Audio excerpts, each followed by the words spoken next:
Bueno, la sesión que yo tengo preparada para la tarde de hoy se titula Dependencia, Crisis e Integración en Nuestra América.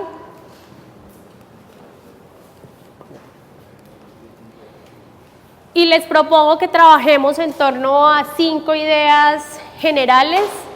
Una, sobre la que me voy a detener un poquito, teoría marxista de la dependencia, es conceptualmente desde donde yo les voy a plantear la categoría de dependencia, porque esa es trabajada desde diferentes frentes. Aquí particularmente vamos a hacer énfasis en la propuesta de 2 teóricos, una teórica, Vania Van Birra, y otro teórico que es bastante reconocido en la academia latinoamericana, que es Rui Mauro Marini. Posteriormente, un poco la caracterización del patrón de acumulación hoy. Entonces recuperamos la categoría de patrón de acumulación de capital, cómo se expresaría ese patrón de acumulación de capital hoy en América Latina. Ojo, todo esto es pensado en la perspectiva latinoamericana. Una tercera sobre gobiernos alternativos y los procesos de integración, un poco un balance muy general, porque pues el tiempo no nos da para entrar en detalle, análisis caso a caso, sobre algunos elementos comunes de los gobiernos progresistas en América Latina. Luego, crisis y derechas latinoamericana y algunos elementos de cierre. ¿Listo? Esas son las 5 ideas que les propongo que trabajemos. Como les decía ahorita al inicio de la presentación, cada vez que haya una inquietud o una problematización, el debate sobre los temas los vamos desarrollando, y yo creo que eso nos enriquece más la sesión del día de hoy. Por sus caras me estoy dando cuenta que no tuve un enfoque incluyente para las personas con dificultades visuales, está un poco pequeña la letra, entonces yo voy a intentar, siempre los enfoques diferenciales, a veces no, los que no tenemos la dificultad no somos lo suficientemente sensibles frente a eso. Entonces, teorías marxistas de la dependencia, ustedes van a ver algunos murales que recuperamos del trabajo de los muralistas mexicanos, de Diego Rivera y demás. Entonces voy con teoría marxista de la dependencia. Una pregunta un poco para no dar por obvio algunas cosas, no sé si de pronto ustedes, alguno ha tenido la oportunidad de leer a Rui Mauro Marini, ¿no? Bueno, entonces yo les ubico un poco. Esto lo digo no por... Yo hice mi doctorado y digo que no lo hice por decir que hice un doctorado, sino para ubicarles porque voy a hablar de ahí en estudios políticos, en estudios latinoamericanos. Entonces hay una preocupación, y es un poco la intención de mi clase de la tarde de hoy, de pensar los procesos nacionales y regionales desde ejercicios de teorización latinoamericana. ¿Esto por qué? Porque de pronto ustedes incluso se pudieron dar cuenta en las otras clases, nosotros tenemos siempre una referencia muy fuerte a autores del pensamiento crítico, pero europeos, ¿cierto? Entonces leemos el problema del Estado desde los europeos, entonces todos leemos a Marx, a Lenin, bueno, afortunadamente leemos a Martí, pero otro tipo de autores latinoamericanos no son lo suficientemente trabajados. Entonces yo les quiero proponer la teoría marxista de la dependencia. ¿Por qué? Porque yo creo que es como el correlato o la cara que termina de desarrollar la teoría del imperialismo, y ahorita les voy a explicar yo porque creo que eso es la profundización de la teoría del imperialismo. ¿Listo? Entonces, aquí me voy a dar sobre todo, Rui Mauro Marini es un profesor brasileño, el producto de la dictadura se exilia en Francia, luego va a México, y en México desarrolla una escuela interesante de varios teóricos sobre el problema de la dependencia en América Latina, entonces desde ahí vamos a trabajar. Entonces, la primera idea que yo quiero dejar planteada es que el capitalismo en América Latina o los estados latinoamericanos no son ni subdesarrollados, ni les falta madurar para llegar al capitalismo, sino que es el tipo de capitalismo que se puede desarrollar en esta región. ¿Por qué planteo esa idea del capitalismo sui generis? Porque a veces cuando se va a hacer el análisis de las economías latinoamericanas se dice, no, es que a ellas les falta un poquitico para ser desarrolladas. Ciertos incluso teóricos marxistas en la década de los 50 planteaban que era que nosotros había coexistencias de modos de producción capitalistas con los precapitalistas. Y esa coexistencia de esos modos de producción era lo que no permitía lo que no permitía que nosotros fuéramos unas economías capitalistas avanzadas. ¿Qué van a plantear los teóricos de la dependencia? Que nada de eso es así, sino que el capitalismo que se da en América Latina es un capitalismo sui generis. Es decir, es el único capitalismo que se puede desarrollar en estas formaciones sociales e históricas, y ahorita vamos a mirar por qué. Entonces, esa es la primera idea que me interesa dejar presente. Entonces, los teóricos del subdesarrollo y la dependencia reconocen como una originalidad la forma como se desarrolla el capitalismo en la región. No es un asunto de falta de madurez, que era lo que les estaba diciendo. Por ejemplo, hay un profe marxista, creo que también ecuatoriano, o peruano, ecuatoriano, Agustín Cueva, que decía que aquí lo que faltaba era desarrollar las formas de producción, industrializarnos más. Lo que van a decir estos no es una falta de madurez o de estadios atrasados, sino que se trata del tipo de maduración diferente de los capitalismos dependientes. Entonces sale la segunda idea. La primera idea son capitalismos sui generis. ¿Y qué es lo que define esos sui generis? Que son capitalismos dependientes. Y entonces vamos a ir mirando la categoría de la dependencia. ¿Qué toman como referencia los teóricos de la dependencia? Las teorías del imperialismo. ¿Por qué todos los teóricos de la dependencia reconocen el imperialismo? Un poco que fue todo lo que ustedes trabajaron esta mañana, pero intentan ver cuál es el impacto del imperialismo en estas economías y en este tipo de estados latinoamericanos.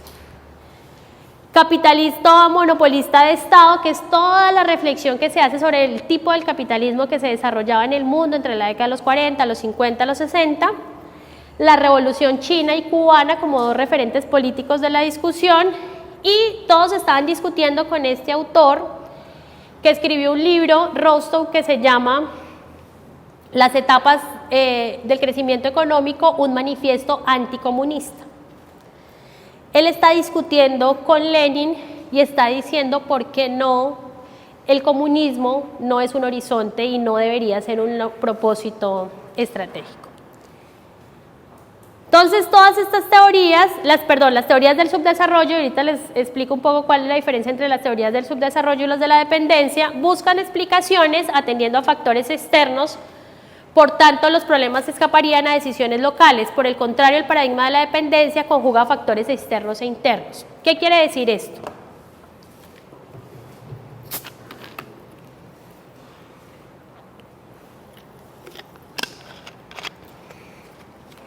¿Ustedes ubican la CEPAL? Bueno, la CEPAL en la década de los 40, 50 empezó a ser como referencia de la política económica que debería tener América Latina. Entonces, había sobre todo el primer director, un argentino que se llamó Raúl Prebisch, propuso una serie de propuestas, valga la redundancia, para salir del subdesarrollo. ¿Qué le van a plantear los teóricos de la dependencia a los cepalinos o los de las teorías del subdesarrollo? Que el problema no es simplemente externo, porque la CEPAL le echaba la culpa a la economía mundial del problema del subdesarrollo en América Latina. Entonces le van a decir, no es un problema simplemente de las élites de afuera, sino es un problema del comportamiento de nuestras élites de adentro. Entonces ahí es donde se va a empezar a diferenciar las teorías de la dependencia de las teorías del subdesarrollo. Si ustedes recuerdan, los cepalinos o estas teorías del subdesarrollo plantearon en la década de los 40 hasta la década de los 60 en América Latina la idea de la industrialización por sustitución de importaciones. Entonces más o menos nos decían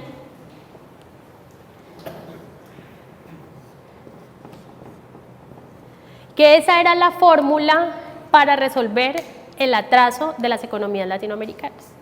Lo que van a hacer los teóricos de la dependencia es mostrarles por qué esa no fue la fórmula para resolver el atraso y explicar cuál era la forma como nosotros participábamos en la economía mundial que siempre nos iba a hacer dependientes. ¿Listo? Entonces ya lo vamos y que nos sigue haciendo dependientes. Este esquema es de los estructuralistas o de los cepalinos, que aunque es insuficiente, nos ubica en la discusión que quiero presentarles. ¿Qué planteaban ellos en su momento? Primera característica de las economías latinoamericanas que podríamos discutir incluso, este es un esquema de la década de los 70.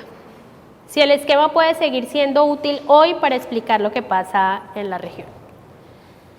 Entonces nos decían, hay una desventaja en la generación e incorporación del progreso técnico. Primer elemento. Estas economías no incorporan innovaciones científico-técnicas a sus desarrollos económicos. ¿Sí? Me explico, somos insuficientemente innovadoras, no incluimos muchos desarrollos productivos, científico-técnicos, no automatizamos los procesos. Entonces, parecer que uno de los elementos que empezaba a explicar nuestro subdesarrollo era el bajo nivel de innovación científico-técnica en los procesos económicos. Porque ¿qué era toda la teoría económica? Lo que está planteando es el nivel de productividad el que define el valor agregado de los productos y eso es lo que genera más ganancia. Entonces, hay un primer elemento asociado al progreso técnico. Si usted no incorpora progreso técnico en su proceso económico, decían estos teóricos, usted tiene menor crecimiento de la productividad del trabajo. La productividad del trabajo estaba dada porque un trabajador o una trabajadora tuviera que emplear menos horas de trabajo produciendo una mercancía porque la máquina ahorraba tiempo.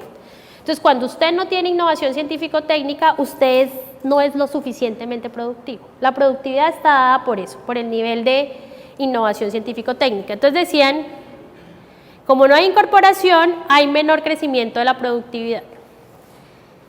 ¿Y cuál era la característica o cuál es la característica de estas economías latinoamericanas? Que teníamos sobreabundancia de fuerza de trabajo. Entonces usted de pronto como capitalista no le importaba invertir suficientemente en innovación científico-técnica porque usted tenía mucha fuerza de trabajo disponible para trabajar, a la cual no tenía que pagarle unos salarios muy altos. Entonces, usted empezaba a tener estas características, esto le iba deteriorando los términos de intercambio. ¿Por qué? Porque nosotros vendíamos mercancías con un bajo nivel de valor agregado y comprábamos mercancías con un alto nivel de valor agregado, ¿cierto? Es decir, usted explota mercancías a las que no tiene que o no pasan por un proceso de innovación científico-técnica importante, pero sí compra mercancías las que tienen un alto valor agregado. Entonces, su intercambio es negativo, porque usted vende cosas muy baratas y compra cosas muy caras. Y entonces eso empieza a mostrar la diferenciación del ingreso real medio, es decir, nuestros salarios y nuestros ingresos frente a las economías centrales estaban muy deteriorados. Entonces eso va a empezar a mostrar una distancia, dicen ellos. Y cuando tú tienes eso, tienes un desequilibrio externo. Tú no tienes condiciones de ser altamente competitivo en la economía mundial y eso te genera problemas o restricciones de ahorro y acumulación. Me explico. Y voy a intentar hacerlo aquí gráficamente. Ay, pucha, es que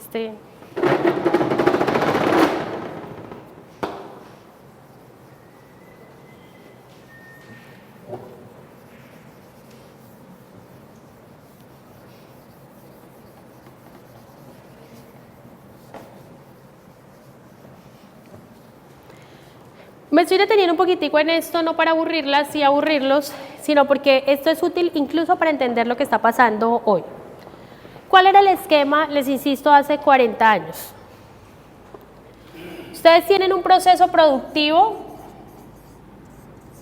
donde es muy bajo el nivel de innovación científico-técnica o de progreso tecnológico.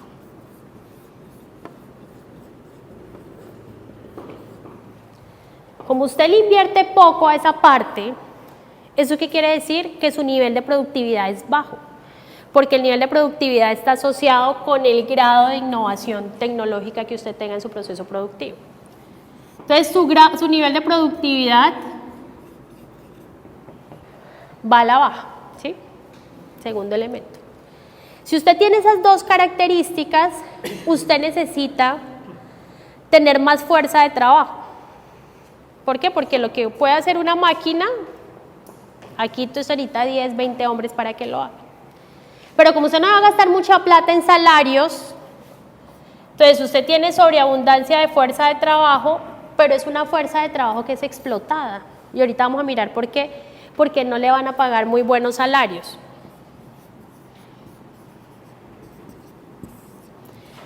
Cuando usted tiene este esquema, ¿qué ocurre? Que la forma como usted participa en el mercado mundial, y yo ahorita les doy esto en ejemplos concretos cuando veamos lo de patrón de acumulación, es precaria. Usted participa en la economía mundial con un intercambio desigual.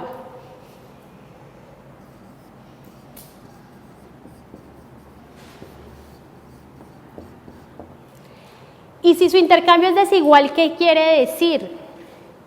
Que usted vende barato y compra caro. Porque resulta que es que lo que usted produce, otro lo puede producir.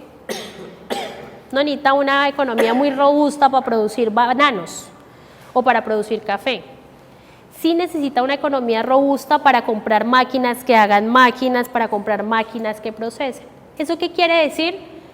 Que usted las pocas divisas que va ganando las devuelve, las transfiere. Ahorita miramos el tema de la transferencia de excedente. ¿Por qué? Porque usted necesita todas esas divisas, en este caso dólares, para comprar lo que usted no produce y producen afuera y se lo venden caro. Entonces por eso ellos dicen, hay un problema en los términos de intercambio y eso le genera problemas de desacumulación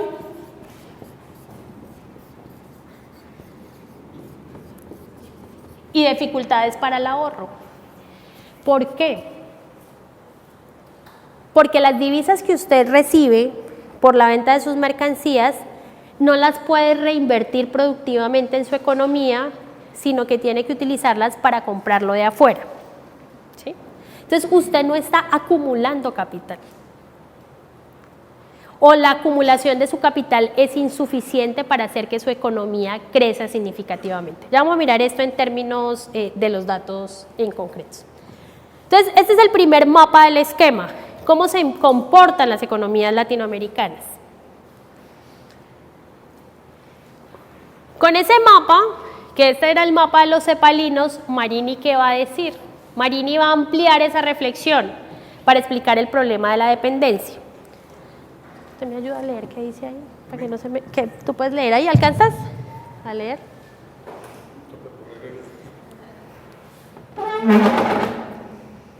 Marini define la noción de dependencia como una relación de subordinación entre naciones formalmente independientes, en cuyo marco las relaciones de producción de las naciones subordinadas son modificadas o recreadas para asegurar la reproducción ampliada de la dependencia. El fruto de la dependencia no puede ser, por ende, sino más dependencia, y su liquidación supone necesariamente la supresión de las relaciones de producción que ella involucra. Gracias. ¿Quiénes en el análisis decimos no, pero es que nosotros no somos dependientes, sino somos interdependientes? ¿Sí? Entonces tenemos que diferenciar el problema de la dependencia de la interdependencia. ¿Qué está diciendo Marini cuando está planteando esto? Lo primero que él nos está diciendo es, ojo, aparentemente somos formalmente independientes. El Estado colombiano es un Estado soberano, independiente, el argentino. Y dice, lo interesante acá es que naciones que son formalmente independientes tienen unas relaciones de subordinación con otras naciones. Entonces, lo primero que nos ubica, y esto es algo fundamental porque con todo el rollo de la globalización nos quieren decir que eso se pierde, y es que la jerarquía entre los estados es una realidad y que los estados latinoamericanos están en una condición de subordinación. Primer elemento, la subordinación.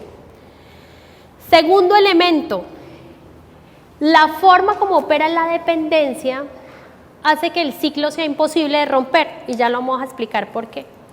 Y si usted no puede romper el ciclo, nunca va a ser una nación formalmente independiente. Tercer elemento, como el capitalismo genera esas relaciones de dependencia, usted solo puede resolver la dependencia saliéndose del capitalismo. ¿Qué es lo que los cepalinos nunca plantearon? La CEPAL te proponía avanzar en lógicas de desarrollo. Lo que le dice Marini y lo que le dicen los dependentistas a la CEPAL es, venga amigos, no seamos ingenuos, que usted nunca va a lograr el nivel de desarrollo de las economías centrales, porque en la forma como participamos de la economía mundial, lo que hacemos es reproducir la dependencia. Entonces vamos a mirar los ejemplos. ¿Por qué? Este es el primer elemento. ¿Cuáles son los rasgos de la dependencia? La ruptura del ciclo del capital. ¿Qué quiere decir esto?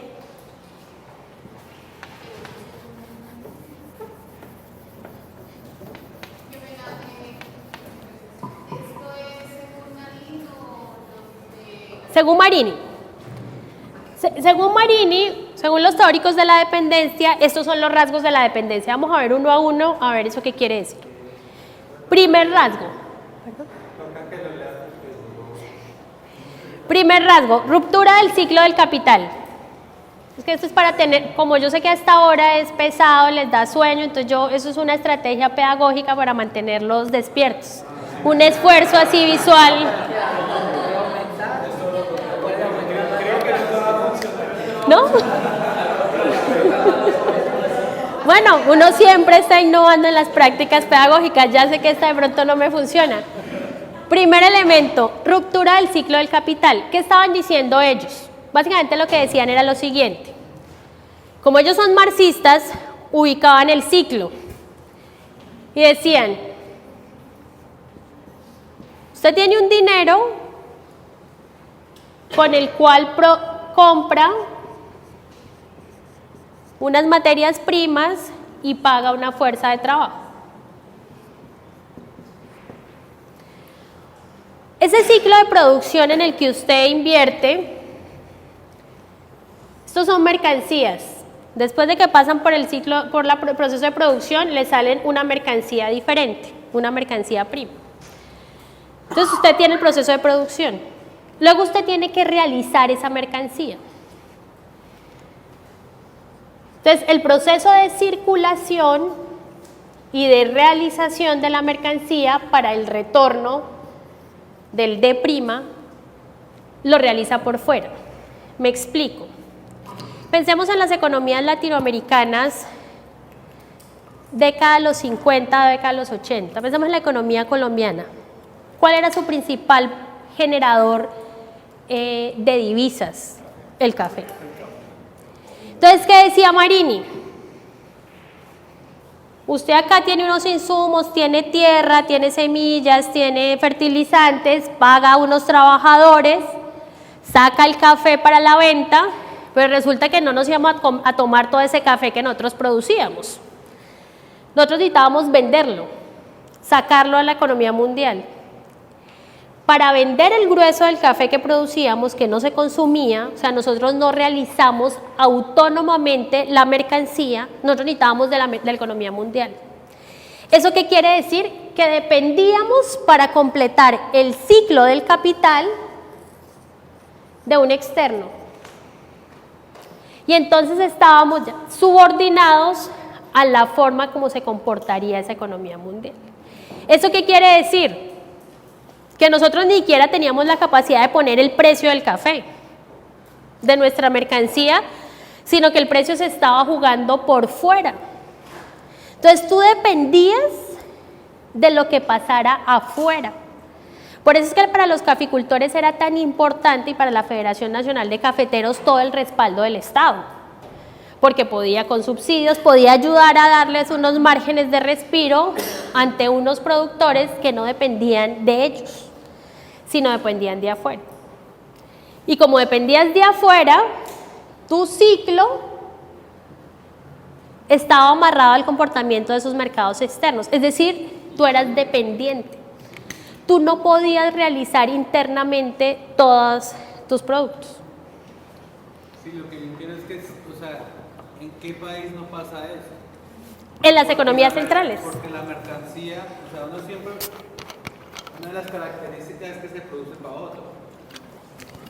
Lo que pasa es que los capitalismos centrales, las potencias centrales también producen para otros, lo que pasa es que imponen digamos, sus condiciones, pero ellos no se consumen todo lo que producen, por eso están a toda hora en búsqueda de ampliación de mercado.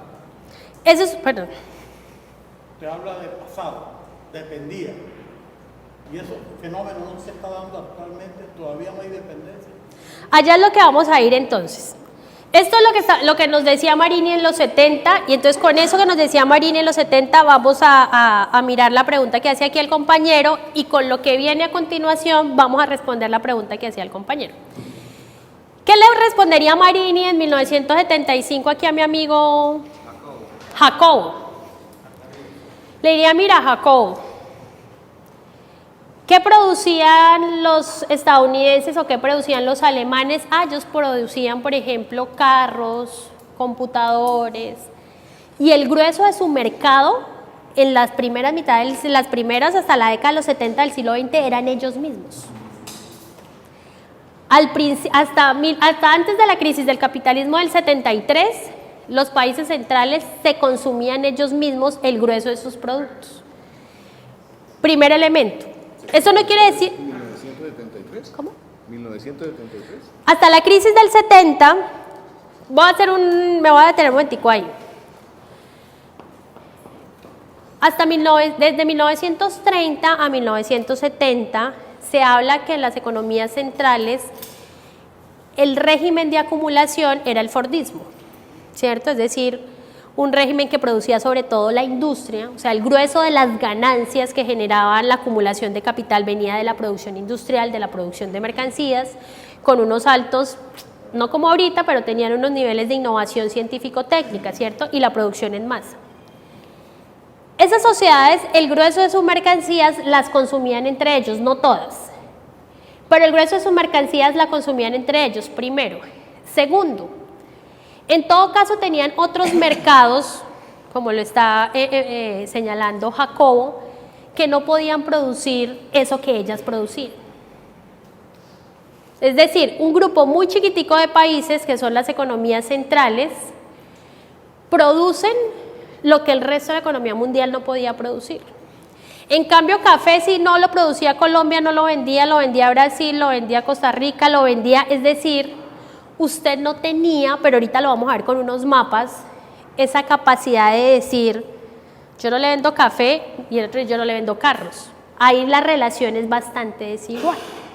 Entonces, lo que dice Marini es, estas economías periféricas no tienen la capacidad de realizar internamente sus propias mercancías. Dependen mucho de lo que pase afuera. No igual le pasaba a estas economías centrales. ¿Por qué? Y lo vamos a ver. Porque ellas sí tenían unos mercados de internos robustos para consumir muchas cosas. Nosotros no. Voy a seguirlos mostrando a ver si se logra resolver un poco la problematización que está haciendo Jacobo. ¿Se entiende esta primera idea de la ruptura del ciclo? Listo. Segunda idea. Me voy a bajar acá para conectarla. Irrelevancia del consumidor. ¿Qué quiere decir la irrelevancia del consumidor? Que en las sociedades latinoamericanas, exceptuando de pronto la sociedad argentina y en algo la brasileña, no tuvimos sociedades salariales. Me explico. En las sociedades europeas y estadounidenses, el fordismo representó el gran pacto capital, trabajo, Estado. Era esa triada, capital, trabajo y Estado. Entonces el Estado le decía a los trabajadores frescos, yo voy a generar garantías para que ustedes tengan unos buenos salarios. Por eso habían sindicatos fuertes, robustos. Pero también le decía al empresario fresco, usted le paga buenos salarios, pero yo le voy a ayudar a usted con infraestructura, yo le voy a dar garantías, yo le voy a dar protecciones. Y entonces en el fordismo o en el estado keynesiano de bienestar se intentó tener un equilibrio entre Estado, trabajo y capital. Eso no se sostuvo porque la dinámica del capitalismo no permite que todos estén infinitamente estables y con la crisis del 70 se derrumbó esa idea de las sociedades salariales. ¿Qué ocurre? Que nosotros los latinoamericanos no tuvimos esas sociedades salariales. Nosotros no tuvimos un Estado que dijo, tranquilos, ustedes van a tener unos salarios fuertes, No tuvimos un Estado que dijo, yo les voy a dar todo el sistema de bienestar, ¿cierto? Pues, ¿quién mejor ustedes que yo para decir por qué se explican los procesos revolucionarios que se dan en América Latina, en Colombia de la década de los 60 en adelante? Porque esas condiciones mínimas de bienestar nosotros no tuvimos esos estados. ¿Qué pasa? Que cuando usted no tiene ese estado que le va a dar bienestar, su salario siempre va a ir a la baja. ¿Por qué? Porque mientras en Europa usted tenía un estado que le decía fresco, yo le doy un buen sistema de seguridad social, de educación, de previsional, de subsidios, aquí eso fue más limitado. ¿Eso qué quiere decir? Que su salario está más castigado. Porque en Europa los salarios de los trabajadores y las trabajadoras europeos iban más a la alta porque había muchas cosas que no tenían que invertir o pagar con su salario. Acá sí. Entonces nuestros salarios siempre han estado más deteriorados. Cuando tú tienes salarios más deteriorados, tu capacidad de consumo es menor. ¿Por qué? Porque una cosa es si tú tienes más salario, pues tú te vas, no sé, puedes tener un sistema de calidad de vida mucho mejor. Aquí no. Entonces, ¿qué es lo que dicen los teóricos de la dependencia? Como su ciclo del capital se realizaba por fuera, usted no necesitaba unos grandes consumidores, usted lo que necesitaba era unos grandes trabajadores. No necesitaba usted un consumidor, usted sobre todo necesitaba era trabajadores. Y trabajadores ahorita vamos a ver muy mal pagos. Porque yo era importante no tanto por lo que consumía, sino por lo que trabajaba. Entonces ellos empiezan a decir ahí, vea que ahí hay un problema. Que en cambio en las sociedades europeas, allá importaba el trabajador también como consumidor. Porque es que ese era el que consumía lo que ellos mismos producían. Aquí el nivel de consumo era menor. Por eso es que es tanta la diferencia entre los mercados internos de una economía como la francesa que una economía como la colombiana, ¿sí? Son mercados mucho más robustos, porque la economía depende buena parte de lo que ellos mismos hagan, ¿sí? ¿Se entiende esa segunda idea? Va entonces una tercera idea en consonancia con esta. La acumulación reposa en la explotación redoblada de los trabajadores. ¿Qué quiere decir esto para Marini? Marini decía, hay sobre todo tres formas que explican la explotación redoblada. Ojo, no es la explotación solita, es redoblada. Porque como Marini es marxista, la explotación es aquí y en Francia. Porque el capitalismo se soporta sobre la explotación del trabajo. Lo que van a agregar ellos es que aquí no solo es explotada, sino que es súper explotada. ¿Por qué? Dice, por tres cosas. Al trabajador latinoamericano puede que se le pague el salario mínimo, pero se le hace trabajar a veces más de las 8 horas. Es decir, se le hace trabajar más del tiempo reconocido socialmente. O hay a los que trabajan 8 horas y les pagan por debajo del mínimo. O hay a los que se les pagan las 8 horas, el mínimo, pero el nivel de intensificación de su fuerza de trabajo es muy fuerte. Es decir, este no es el mejor ejemplo, pero lo voy a utilizar.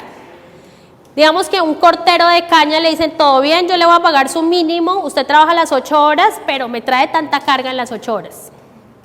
Si me trae menos, no le pago. ¿Qué hace el cortero? Pues le toca ponerse intensamente para poder lograr cumplir en lo que aparentemente es legal, sus 8 horas de trabajo con su salario mínimo, una cosa que le implica un desgaste de su fuerza de trabajo, desgaste que él se va a dar cuenta en 12 años. Porque un hombre con ese nivel de trabajo a los 50 años ya está agotado, no tiene la capacidad. Bueno, que te vaya bien. No tiene la capacidad de aguantar más.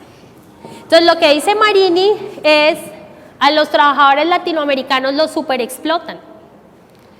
Y entonces son trabajadores que están desgastados, mal remunerados. Él dice, eso no pasaba, y por eso es un debate tan interesante que ahorita les cuento, porque lo que se está debatiendo ahorita es si la dependencia se volvió un problema global. Si la superexplotación ya no es solo de los trabajadores latinoamericanos, sino los trabajadores del mundo. Entonces, Porque cuando usted comparaba esto en la década de los 70, en las economías centrales, usted tenía sistemas de seguridad, usted pero tenía sindicatos fuertes. Y el sindicato fuerte decía, no, qué pena, él sus 8 horas, sus salarios, sus prebendas, todo. Aquí no, nuestros sindicatos fueron mucho más débiles. No teníamos ese nivel de estructura sindical de las economías centrales. Entonces, este señor nos dice, ruptura del ciclo de capital, irrelevancia del consumidor, superexplotación del trabajo y en consecuencia usted lo que hace es transferencia de excedente. Es decir, buena parte de sus ganancias, usted tiene que volverlas a mandar al extranjero para comprar mercancías que son caras. Entonces, usted permanentemente está desahorrando y está transfiriendo capital hacia las economías centrales. ¿Listo? Ya vamos a mostrar este ejemplo con lo que está pasando hoy. Pero era, en síntesis, muy general, lo que quería como ubicarles en términos de los elementos principales de la teoría de la dependencia y qué tanto es vigente o no hoy esa teoría de dependencia para explicar lo que pasa en América Latina. Ese es el gran, ¿se acuerdan? Yo les decía en una de las primeras diapositivas que la dependencia no la puedes explicar solamente con factores externos, sino factores internos. Tú necesitas unas clases, no solo económicas, sino la clase en el poder, que esté dispuesta a participar en esas condiciones del proceso. Es decir, uno se preguntaría, ¿por qué las burguesías latinoamericanas entraron en esa lógica? Y un poco Atilio Borón, ya les doy la palabra aquí, 1, 2 y 3, lo que va a decir son burguesías también parecer muy sui generis, porque no se disputaron un proyecto de Estado nacional, sino son burguesías que se articularon a esa lógica del ciclo del capital. El nivel como de explicación que estoy haciendo tiene un alto nivel de abstracción, es decir, cuando planteo que aquí no habían mercados internos sólidos y robustos, la intención por una parte no es desconocer la existencia de mercados, pero sí plantearla en perspectiva comparativa con las economías centrales, es decir, qué tanto era el nivel de robustez de estos mercados frente a los mercados de las economías centrales. ¿Eso qué quiere decir? Que en efecto, y creo que es muy acertada la intervención que tú haces, no se trata de desconocer, porque aquí, ¿cómo es tu nombre? Raúl. Raúl señalaba algo muy importante en términos de la lucha sindical. Con esta explicación no se trata de desconocer todas las victorias de las luchas populares y lo que se le logró arrancar a las clases dominantes en términos de seguridad, en términos de condiciones laborales, de garantías. Pero sí se trata en perspectiva comparada, es que la teoría de la dependencia te pone en una perspectiva comparada, que es lo que ustedes están reclamando justamente para entender el asunto. Ustedes dicen, mire, esta es la economía mundial. Y la economía mundial tiene algo que decía ya el compañero, que es muy claro que es una división internacional y territorial del trabajo.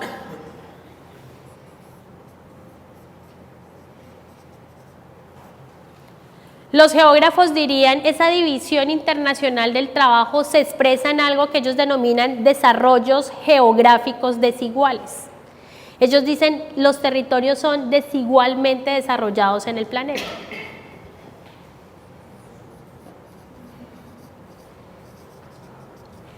¿Qué es lo que quieren hacer los teóricos de la dependencia? No quieren desconocer la trayectoria de las luchas populares, no quieren desconocer que hay una división internacional del trabajo. Lo que quieren decir es, oiga, ¿por qué nosotros, si ustedes me permiten un mapa muy chimbo, por qué nosotros no podemos tener el nivel de desarrollo de estos? ¿Por qué? ¿Porque somos tontos? ¿Porque nuestras burguesías? ¿O por qué?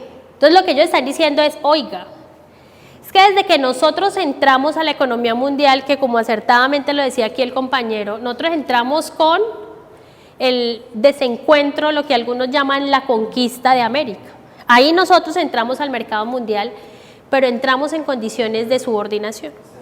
Y eso se ha venido transformando. Entonces, ¿qué van a decir ellos, por ejemplo? Claro, aquí hubo mercado interno, aquí hubo unos trabajadores que tuvieron más garantías que otros. Ahora, ¿el sistema de bienestar de nuestros estados fue el sistema de bienestar de los estados europeos? No. ¿el nivel de desarrollo fue el nivel de desarrollo de los estados europeos? No. Entonces lo que ellos quieren es decir, ¿por qué? ¿Cómo participamos nosotros de este negocio y cómo se paran nuestras clases en este negocio? Entonces, primer elemento frente a lo que señalaba Raúl. Sí, en efecto, yo comparto todo lo que dice Raúl y los teóricos de la dependencia compartirían todo lo que dice Raúl, pero le dirían, en todo caso, estos torneros, estos sindicatos, estos obreros, no tuvieron, nosotros, la industria, nunca fue el eje de acumulación fundamental de nuestras economías. En consecuencia, la robustez de nuestras economías fue más débil frente a la robustez de las economías centrales. Eso no desmerita las luchas populares, por el contrario, es más, uno podría decir, la vitalidad de las luchas populares en América Latina son increíbles porque ahí viene la segunda variable que casi todos ustedes y tú problematizabas al final, es estos estados, Rui Mauro Marini tiene un texto que se llama Los estados de contrainsurgencia. Son estados que castigan y criminalizan el derecho a la rebelión. Yo no sé si ustedes de pronto tienen la oportunidad de leer el texto que escribe el padre Giraldo en la comisión histórica que se creó pues en La Habana en virtud de los acuerdos, y el padre Giraldo hace un análisis bellísimo sobre el derecho a la rebelión. Y dice, estos estados criminalizan, contrainsurgentes, toda expresión de rebelión. Aquí se asesinan las expresiones de rebelión. En estos otros estados, la forma de configuración del estado no es ese tipo de estado tan criminal como el estado latinoamericano. De ahí que las ganancias del movimiento popular, me atrevería yo a decir, son mucho más valiosas porque es que las condiciones de las disputas son más desiguales y más criminales frente a cualquier expresión de resistencia. Entonces los teóricos de la dependencia dirían es eso, un poco para la preocupación que tú señalas y compartirían plenamente el argumento, pero te ponen en perspectiva comparada con los otros. Cuando tú ves hoy comparativamente el sistema de bienestar golpeado por el neoliberalismo en América Latina y en Europa, allá siguen existiendo unos mínimos que garantizan unas lógicas de convivencia social que aquí han sido muy precarizadas. Entonces, un primer elemento para lo que estás señalando. Segundo elemento que señalaron el grueso de ustedes sobre qué tipo de clases, y yo creo que aquí el compañero lo decía con mucha claridad, esto nos ubica en un problema que yo pues por razones de tiempo no puedo desarrollar. ¿Cuáles son los tipos de Estado que se construyeron en América Latina? ¿Por qué esas burguesías tienen ese tipo de comportamientos y si estos estados latinoamericanos son igual a los estados europeos o estadounidenses? Y hay un elemento muy sensible que autores como el profesor Pablo González Casanova, un boliviano muy interesante que se llama René Zabaleta, señalan. Estos son estados que aunque formalmente independientes, reproducen la lógica del colonialismo interno. Nosotros somos estados racistas. Estas son las sociedades racistas. Aquí no hubo una posibilidad de un mestizaje integrador, a diferencia de cómo se construyeron los estados europeos. Esto no porque nosotros seamos malos, porque seamos no, porque es la lógica de articulación y de configuración de nuestros estados que llevaron a eso. Entonces estos son estados que nosotros nos liberamos de España, pero internamente se siguió reproduciendo la lógica del colonialismo. Entonces ya no era el colonialismo externo, sino el colonialismo interno. Y eso empieza a explicar el tipo de configuraciones estatales, cuál es la lógica de la integración entre las clases sociales en Colombia o en América Latina. Son clases que no se integran suficientemente en una lógica colectiva, que no se comparte un proyecto estatal, a diferencia de este otro tipo de formaciones. Eso en efecto, como ustedes lo empiezan a problematizar, cambia significativamente en la década de los 70. Yo lo que pasa es que apenas voy acá en la explicación en la década de los 70 y me interesa ahorita mostrar, posterior a la crisis de los 70, qué ocurre. Porque ahí empata muy bien con la pregunta que hacía ya el compañero sobre por qué el sudeste asiático sí le funcionó y a nosotros no. Esa es una pregunta fundamental. Los teóricos de la dependencia han escrito bastante porque el sudeste asiático logró industrializarse y América Latina no. ¿Cuándo empezó la industrialización del sudeste asiático? Más o menos en la década de los 80. Y empezó, tú lo decías con mucha claridad, la plata que se le invirtió a Corea del Sur para contener toda la lógica comunista fue fundamental para explicar todo el proceso de desarrollo del sudeste asiático. Ahora, ¿todos se podían industrializar? No. Vean ustedes cuándo se empieza a industrializar el sudeste asiático, luego de la crisis capitalista del 70. Toda la reestructuración productiva implicó que muchos desarrollos industriales de las economías centrales se fueran a China, a Corea, a Singapur, a todos los denominados tigres asiáticos. ¿Por qué? Porque ya era otro momento del desarrollo del capitalismo. ¿Que se podían industrializar los dos al tiempo? No. Si se desarrollaba en el sudeste asiático, no se puede desarrollar en América Latina, porque las condiciones de la economía mundial no permitían el desarrollo de esos dos territorios en la misma dimensión. Entonces ya les voy a mostrar un poco, les voy a utilizar un mapa para explicar un poquito ese asunto. Un poco como por ahí va el asunto. Yo no sé si ahorita con lo que trabajemos podemos dar elementos para, si yo le entendí bien al compañero, sobre los tipos de capitalismo. Yo con esto no estoy diciendo que es que el capitalismo europeo sí es bueno.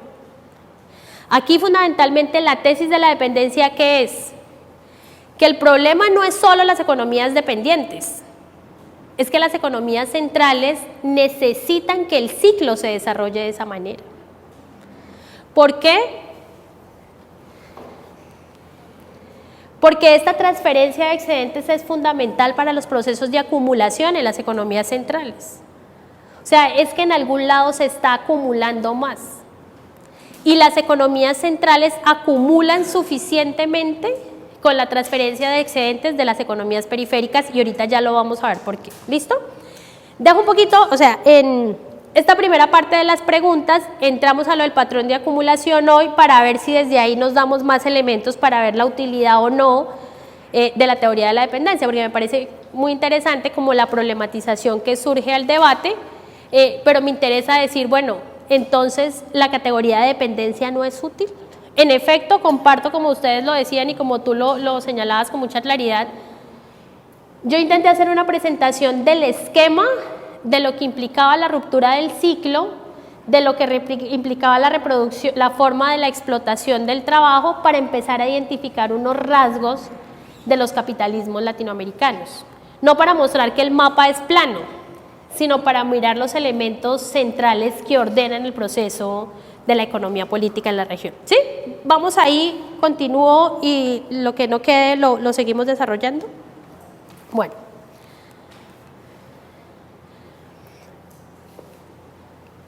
En ese orden, hay otra categoría que les quiero proponer para hacer el análisis de las economías latinoamericanas hoy, y es la noción de patrón de acumulación. Raúl, ¿usted me ayuda a leer ahí un momentico? Por favor. El patrón de reproducción del capital apunta a dar cuenta de las formas como el capital se reproduce en periodos históricos específicos y en espacios económicos, geográficos y sociales determinados, sean regiones o formaciones económicos sociales. El patrón de reproducción del capital expresa las distinciones cómo el capital se reproduce en un sistema mundial diferenciado entre centros imperialistas, semiperiferias y periferias dependientes en las regiones y las formaciones sociales que los caracterizan, y considera las relaciones económicas, particularmente de apropiación-expropiación, que en diferentes momentos y bajo diferentes mecanismos establecen estas unidades. Gracias. ¿Qué quiero destacar de este concepto? Quiero destacar tres cosas. Primero, Jaime Osorio, ¿qué nos quiere indicar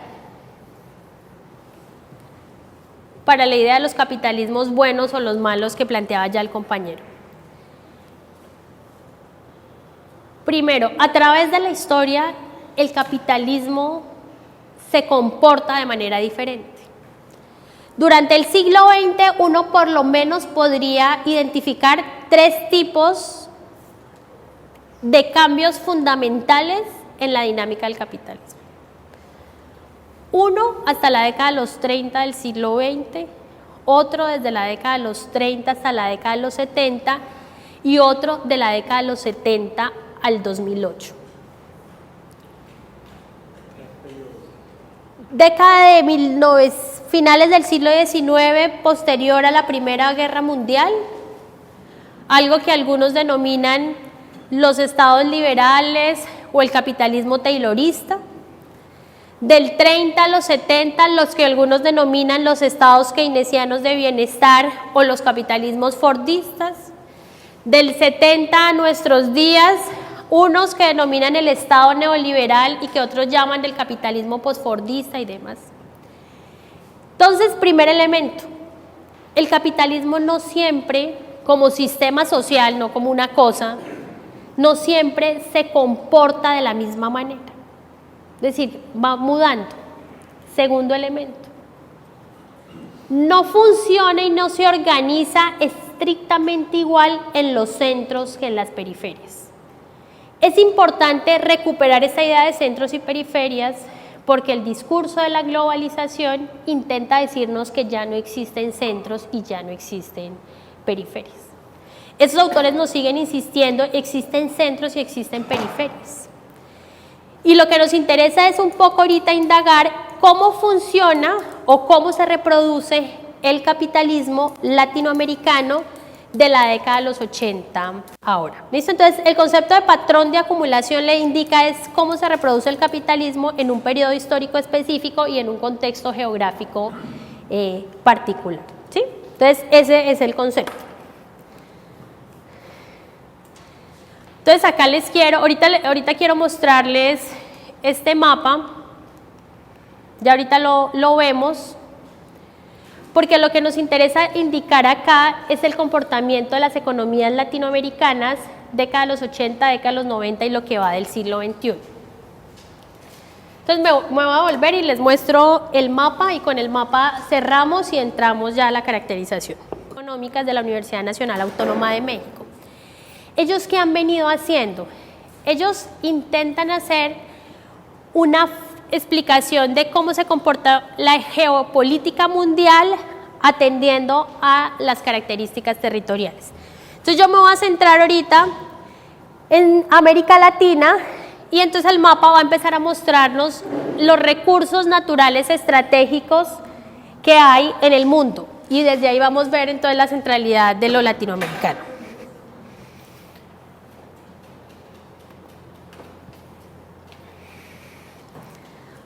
Entonces, aquí vamos a empezar a indicar, ellos identifican aquí procesos de integración, la cuenca del Pacífico, los BRICS, tercer mundo, despliegue económico, que es el que me interesa mostrarles, riquezas estratégicas, minerales, petróleo, reservas de hidrocarburo, aguas, biodiversidad e infraestructura. Ahorita abajo, porque no sé por qué no me deja ver el mapa nos identifica todo el tema militar. Bases militares, ejercicios conjuntos, un poco en perspectiva de mostrar toda la articulación del dominio militar con el dominio económico. Entonces me voy a detener acá en este despliegue económico para mirar en términos de nivel mundial cómo es el comportamiento de las riquezas estratégicas.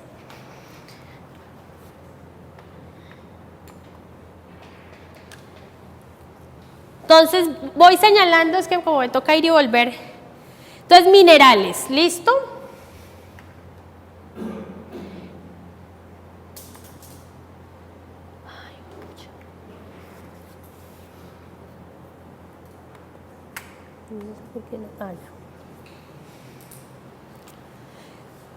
Estos solo son los minerales estratégicos para el proceso de producción o de financiarización de la economía mundial.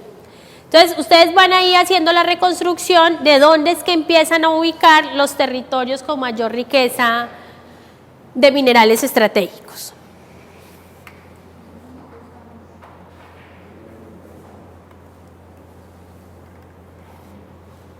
Luego tenemos, ahí vamos cruzando, si quieren les voy quitando para que no se vuelve incomprensible. Ahí les voy a dejar solo petróleo y gas.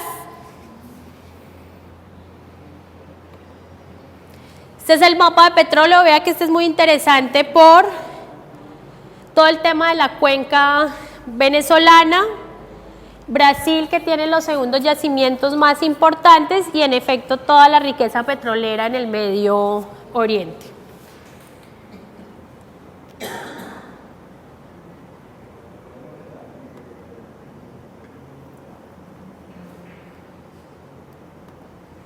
Esta nos indica riquezas mundiales de hidrocarburos. Ve a Venezuela el 20%, aquí Arabia Saudita 18%, Irán 10%, Irak 10%. Entonces, estos son indicadores muy interesantes en tema de el control del recurso que al día de hoy sigue moviendo el planeta. Bueno, y los Emiratos Árabes, que también es importante el dato de riquezas petroleras.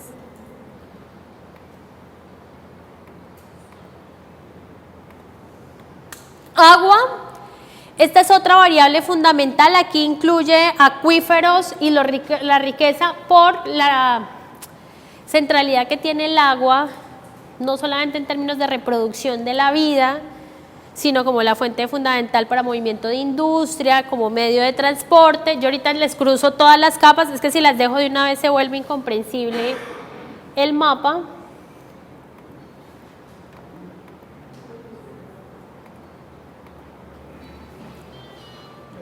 Este sigue siendo agua, ¿no? No me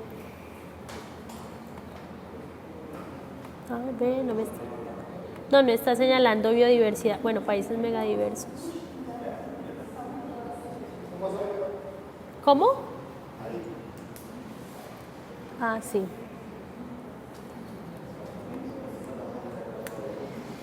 Aquí sobre todo identifica lo que es el tema de la cuenca amazónica y el corredor biológico mesoamericano.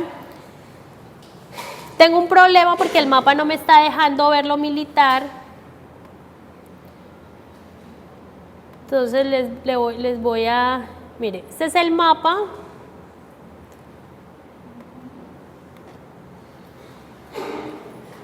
De la riqueza de los territorios. Vean lo interesante que es en términos de centros periferias, si ustedes me permiten la expresión, de América Latina, Asia y África frente a el nivel de riquezas biodiversas, minerales, de hidrocarburos de las economías centrales. Pero el problema es que el mapa de los ejércitos es interesante y no sé qué le pasa a esto. De los territorios con recursos naturales estratégicos para el movimiento de la economía mundial, tiene una fuerte presencia o tiene un control militar de esos territorios, particularmente de los Estados Unidos. Es un poco en perspectiva con lo que yo me imagino esta mañana trabajaron con Renan sobre la capacidad militar de los Estados Unidos. Entonces este mapa, ¿él les mostró mapitas? Bueno, este dialoga con el mapa de Renan. Entonces, en este vamos a ubicar, tiene muchas variables, pero me interesa incluir el mapa del Pentágono, las bases militares de Estados Unidos,